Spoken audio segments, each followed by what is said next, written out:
একদম সফট এবং লেয়ারওয়ালা পরোটা বানানোর জন্য এখানে 500 ময়দা নেওয়া হয়েছে, তার সঙ্গে পরিমাণ মতো নুন আর 2 চামচ চিনি গুঁড়ো দিয়ে ভালো করে আগে মিশিয়ে দিন।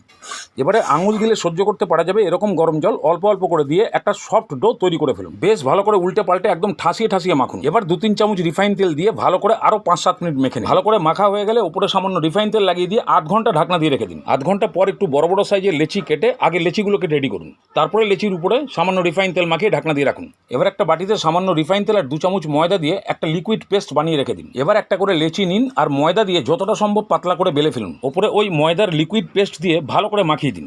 সামান্য শুকনো ময়দা উপরে ছড়িয়ে দিয়ে মাঝ বরাবর ঠিক এরকম একটা ফোল্ড করে দিন। এবার ফোল্ডের উপরে সামান্য একটু লিকুইড পেস্ট লাগান, আবার ওখানে একটু ময়দা দিন, আবার উল্টো দিকে ফোল্ড করুন। তার উপরে আবার লিকুইড পেস্ট আর শুকনো ময়দা দিয়ে দুটো সাইডকে মুড়ে দিন। এইভাবে সবগুলো রেডি হয়ে গেলে একদম প্রথমেরটাকে পাতলা করে বেলুন আর গরম চাটুতে ফেলুন। এবার যেরকমভাবে পরোটা ভাজে ভাজুন, প্রতিটা যেরকম ফুলবে সেরকম লেয়ারগুলোও খুলবে। তাহলে চললাম, নমস্কার।